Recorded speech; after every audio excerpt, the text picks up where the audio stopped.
Jordan Harrell here from 1092 Studios in Nashville, Tennessee.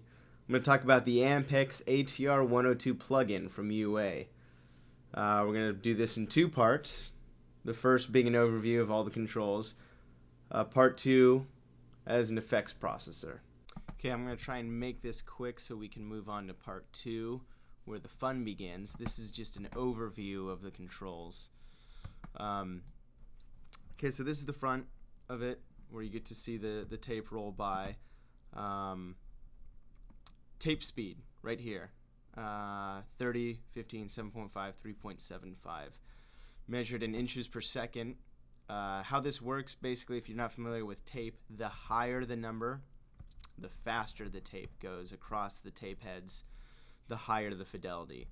The slower, the lower the number, the lower the fidelity.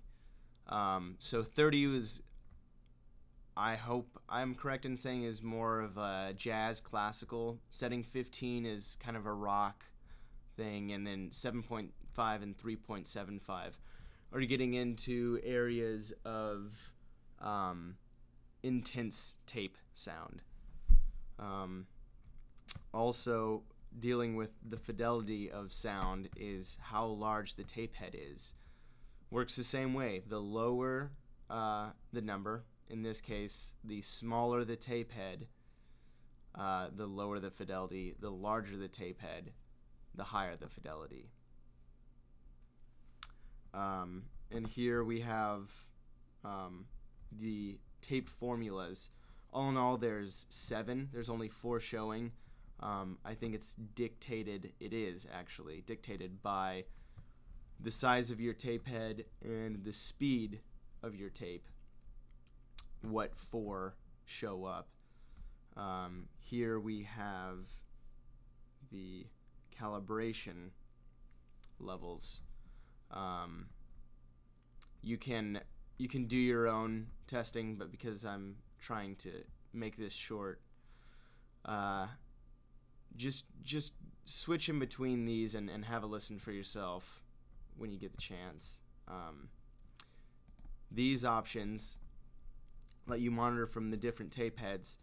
Repro is the reproduce head. That's typically what you're going to be listening off of.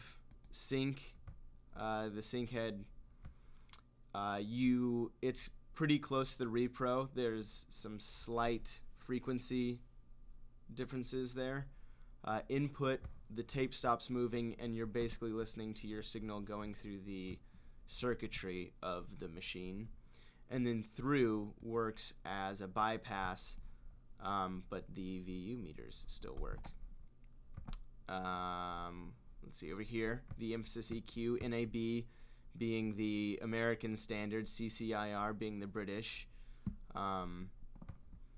And here we have the output and input controls. It's backwards. Reproduce is output, record is input. Input going into the tape, reproduce coming out of the tape. So if you really want to saturate that tape, you crank this, and then you can compensate with the reproduce. You can choose between VU and peak, input and output.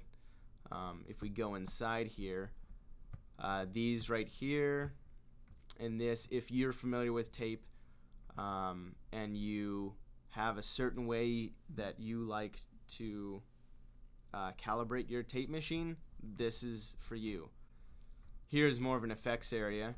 You can control, the tape sound, the noise, wow and flutter, crosstalk, and then over here you can turn them off or on. You can auto calibrate. So if you don't want to learn how to calibrate a tape machine, you can just do it this way and trust the guys at UA to have done it the right way. You can turn the transformers on and off. The tape delay is really cool because if you have it in stereo, I have it in mono right now. If you have it in stereo, you can control both sides of it that way. Also, I forgot to mention link and unlink. Because I'm in mono, this doesn't work. But if I was in stereo, I could unlink these two channels and control them separately. So on to part two.